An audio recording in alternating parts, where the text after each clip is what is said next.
Good morning. Welcome to our sixth virtual meeting.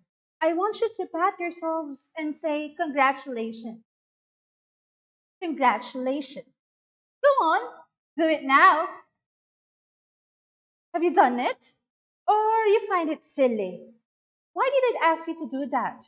Because we have come this far.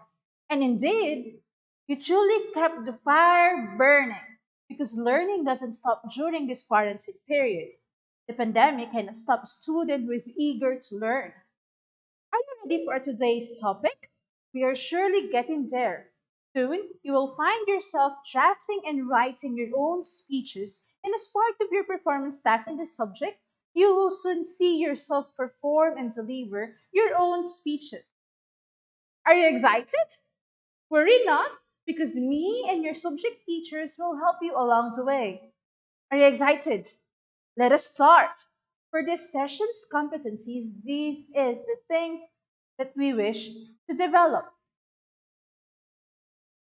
The most essential learning competency for today is use of effective speech writing on audience profile, logical organization, duration, word choice, and grammatical correctness.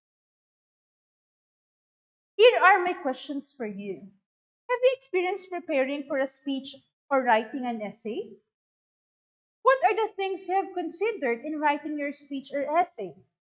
And lastly, how did you write it? Whenever you are asked by your teacher to write an essay, how do you prepare? Is it like after knowing the topic, Google it, type it on the search bar, and voila, copy and paste? Or are you the type of really write and exhaust all your thoughts, then it is when it is well and good for you, it is ready for submission? Or you are the type who plan, research, outline, draft, revise, and finalize your paper. Some of us may be guilty of the kind of writer I mentioned, but we have to be reminded that writing is a process. Moreover, writing a speech is also a critical task because you will deliver it to an audience. Hence, it is important that you make sure that your speech content is clear, concise, and correct. Let me introduce to you the writing process. Here we have three steps to the writing process. Here is the first one: conducting an audience analysis, determining the purpose of the speech, selecting a topic, narrowing down a topic, and gathering data. Let's discuss it one by one. Audience analysis entails looking into the profile of your target audience. This is done so you can tailor fit your speech content and delivery to your audience. The profile includes the following information: demography, which includes the age range. Are they high school students, elementary students, parents, teachers, professionals? You have to consider that. How about the male female ratio? Educational background and affiliations, or degree program taken? What are the nationality of these people? Economic status, academic or corporate designation? Because the language that you will use on your speech would vary depending on these demographics. Next is situation. In terms of time, venue, occasion, and size.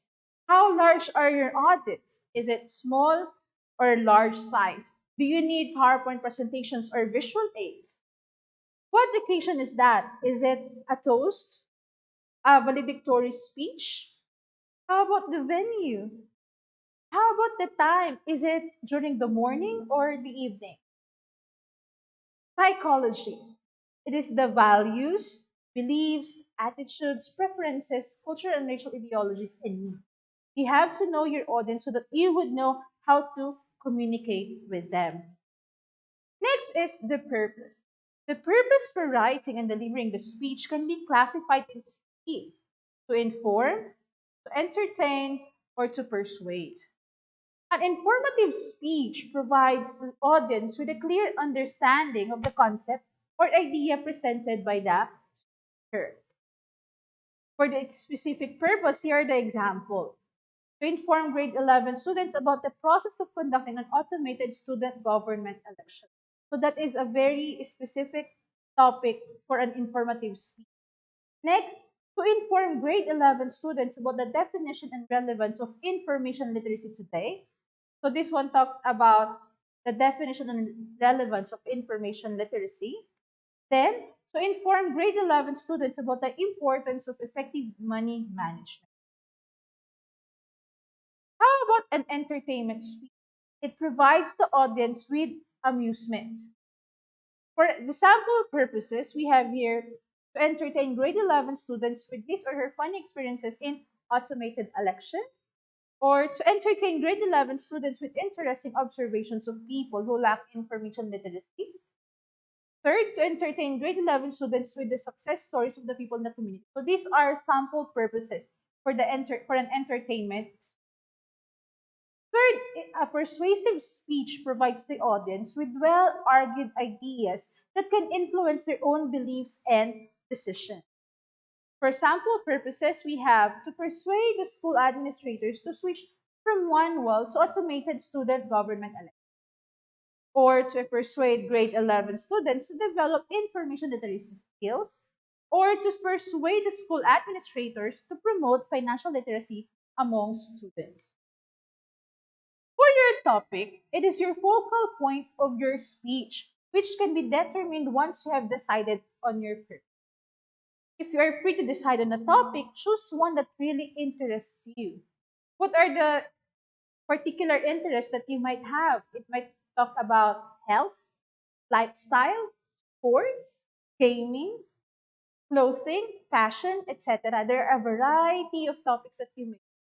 So, as there are different strategies that you may use in selecting a topic, such as your personal experiences, discussing with your family members or friends, free writing, listing, asking questions, or semantic webbing. So, how to narrow down this topic? It means making your main idea more specific and focused.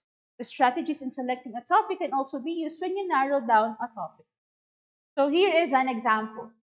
So for your general purpose, it is to inform. And then for your specific purpose is to inform grade 11 students on the importance of effective money management. So the topic there would be financial literacy or money management. So how to narrow down this topic? So you would see here how it can be specified from a general topic to the most specific one relating to that main topic of yours. So here you started with effective money management, and then effective management intended for grade 11 students.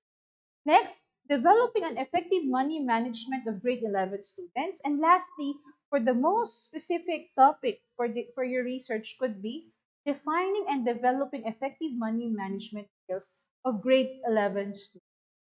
You see? Very easy, right?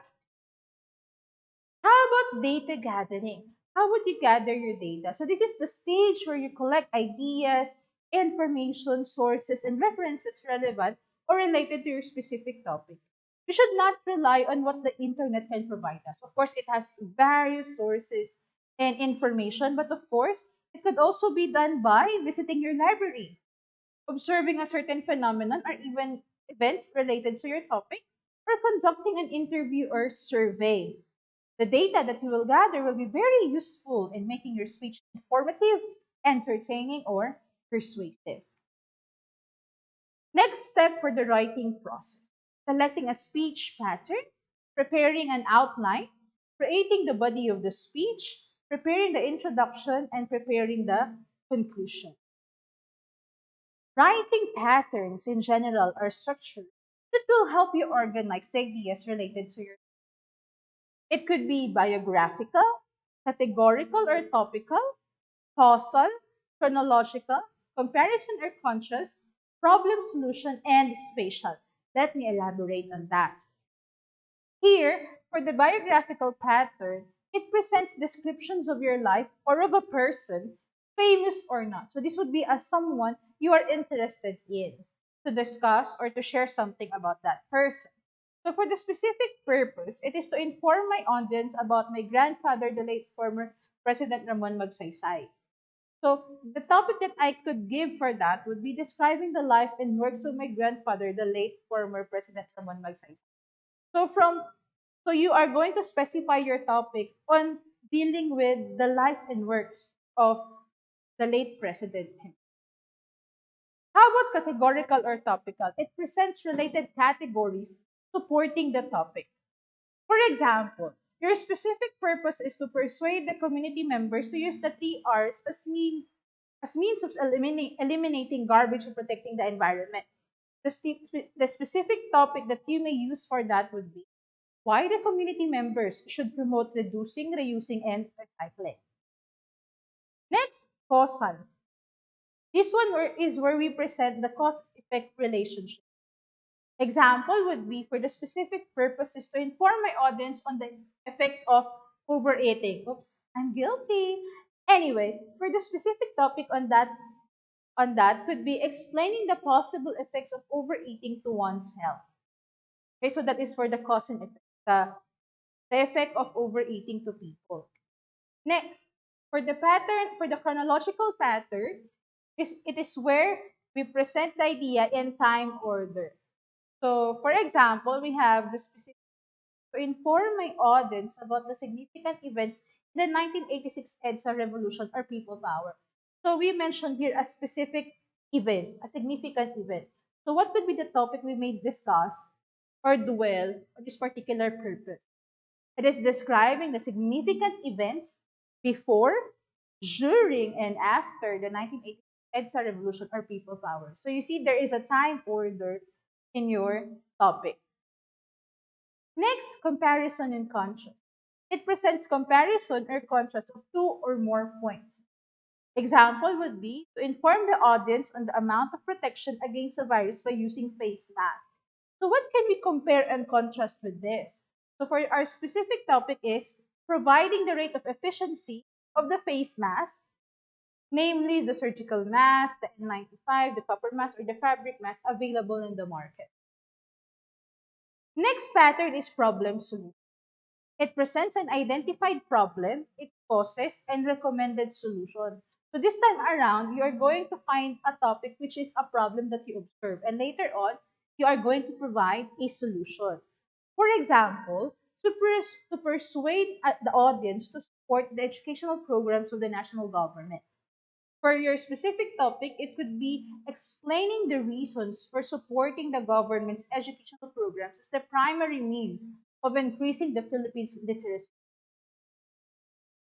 So the problem would be the literacy rate, and the solution would be how can we improve the literacy rate of the Philippines. Next is after knowing your pattern, it's important to prepare an outline. So an outline is a hierarchical list that shows the relationship of your ideas.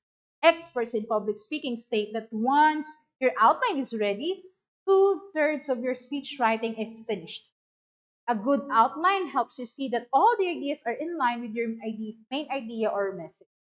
The elements of an outline include introduction, body, and conclusion. Write your outline based on how you want your ideas to develop. I hope you are able to encounter outline as you discuss it with your former years in school. Outline can be presented through a table format or a list format. Let me give you an example. Here is a table format.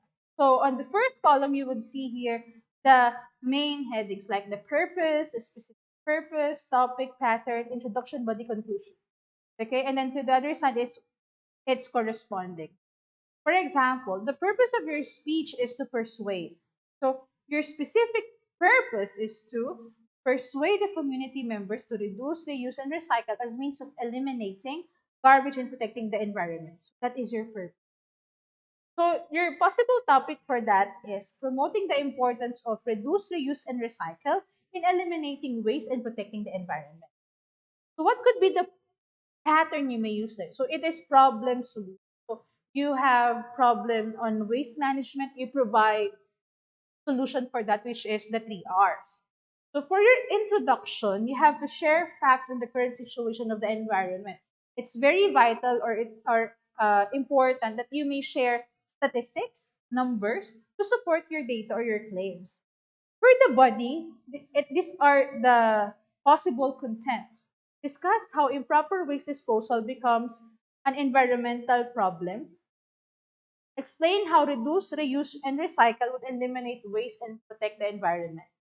For your conclusion, so this would be the end of your speech, state the specific purpose of your speech again, which is, or and you ask for, call for action. So this is an example of a table format. Next, for the title format, we have this example. First is you start with the main headings. I have here four. And then after these main headings, you prepare for the subheadings to support your main ideas. So for number one, your main idea is as of today, there is an alarming increase of waste in our community. So what could be the supporting details on that? According to Solid Waste Management Office, if we do not take immediate action, we might face more perils caused by natural calamities. Now, I am going to talk about how to eliminate waste and protect the environment. You see, these two subheadings is related to your number one main heading. How about the second one? Improper waste disposal causes environmental problems. These are the subheadings. Waste contaminates the soil, waste contaminate the water, and waste that can cause floods. Okay, so this is one is related to the improper waste disposal. Third, main idea is there are ways to eliminate waste and protect the environment. So here you are going now to provide a solution. So one is reducing, reusing, and recycling can help eliminate waste. Two, people should start doing this at home. And then for your last one, for your call to action or conclusion, we must act now. We have the following. This solution should be supported by the local government. Let us learn from the lessons and natural calamities we have experienced. So this is the kind of a title format. Next part is after knowing your outline or drafting your outline, you are now ready to write the body of your speech. So the body of the speech provides explanations, examples, or any details that can help you deliver your purpose and explain the main idea of your speech. One major consideration in developing the body of your speech is the focus or central idea. The body of your speech should only have one central idea. The following are some strategies to highlight your main idea. Present real life or practical examples. Show statistics. I told you number is essential. To make your claim credible, present comparisons, and share ideas from the experts or practitioners. For the introduction part, it is the foundation of your speech. Here, your primary goal is to get the attention of your audience and present the subject or main idea of your speech. Your first few words should do so. The following are some strategies. It is very important that your introduction is eye-catchy or that will arouse the interest of your audience so that you would know that they would listen to you. So here are some strategies. You may use a real life experience and connect that experience to your subject. Use practical examples and explain their connection to your subject. Start with a familiar or strong quote and then explain what it means. Use facts or statistics and highlight their importance to your subject. And tell a personal story to illustrate your point. For the last part of your speech is your conclusion. It restates the main idea of your speech. Furthermore, it provides a summary, emphasizes the message, and calls for action. While the primary goal of the introduction is to get the attention of your audience, the conclusion aims to leave the audience with a memorable statement. The following are some strategies. Begin your conclusion with a restatement of your message. Use positive examples, encouraging words, or memorable lines from songs or stories familiar to your audience. Ask a question or series of questions that can make your audience reflect or ponder. For the third part or the step for the writing process is editing and or revising and rehearsing. Since it is a speech, you have to deliver it in front of an audience. it is essential that you would have your practice or rehearsal. Let's start with editing or revising first. It is your written speech involves correcting errors in mechanics such as grammar, punctuation, capitalization, unity, coherence, and others. So as you write, or if you had your free writing, still you might commit some errors, and it's important that you edit and revise. So here are the 6 power principles for speech editing from Blue Gun of 2013. The first one is to edit for focus. So what's the point? What's the message of the speech? Ensure that everything you have written from introduction to conclusion is related to your central message. Second is edit for clarity. I don't understand the message because the examples or supporting details were confusing. You have to make all ideas in your speech clear by arranging them in logical order. Example would be main idea first, then supporting details, or supporting details first, then main idea. Or you may use the different patterns that I introduced to you a while ago. Third is edit for concision, or you have to be concise. The speech was all over the place. The speaker kept talking endlessly as if no one was listening to him or her. Keep your speech short, simple, and clear by eliminating unrelated stories and sentences and by using simple words. Remember, we communicate to express, not to impress. Fourth one is edit for continuity. The speech was too difficult to follow. I was lost in the middle. Keep the flow of your presentation smooth by adding transition words and phrases. The fifth one is edit for variety. I didn't enjoy the speech because it was boring. Add spice to your speech by shifting tone and style from formal to conversational and vice versa, moving around the stage or adding humor. Edit for impact and beauty. There's nothing really special about the speech. Make your speech memorable by using these strategies. Surprise the audience, use vivid descriptive images, write well crafted and memorable lines, and use figures of speech. Last part is rehearsing. It gives you an opportunity to identify what works and what does not work for you and for your target audience. Some strategies include reading your speech aloud, recording your own analysis, or look in front of the mirror while delivering your speech so that you would have an idea how you look to your audience, or for your peers or coaches to give feedback on your delivery. The best thing to remember at this stage is constant practice makes. I know you have rehearsals and practices way back when there is still no pandemic during for your performances inside the classroom. So I believe you know what I mean with rehearsing. So here are some guidelines in speech writing. One is keep your words short and simple. Your speech is meant to be heard by your audience, not read. Avoid jargon, acronyms, or technical words because they can confuse your audience. Make your speech more personal. Use the personal pronoun I, but take care not to overuse it. When you need to emphasize collectiveness with your audience, use the personal pronoun we. Fourth guideline is use active verbs and contractions because they add to the personal and conversational tone of your speech.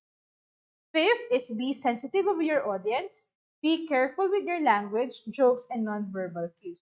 That's why it's very important to know the profile of your audience or their demographics before writing your speech. Six, use metaphors and other figures of speech to effectively convey your point.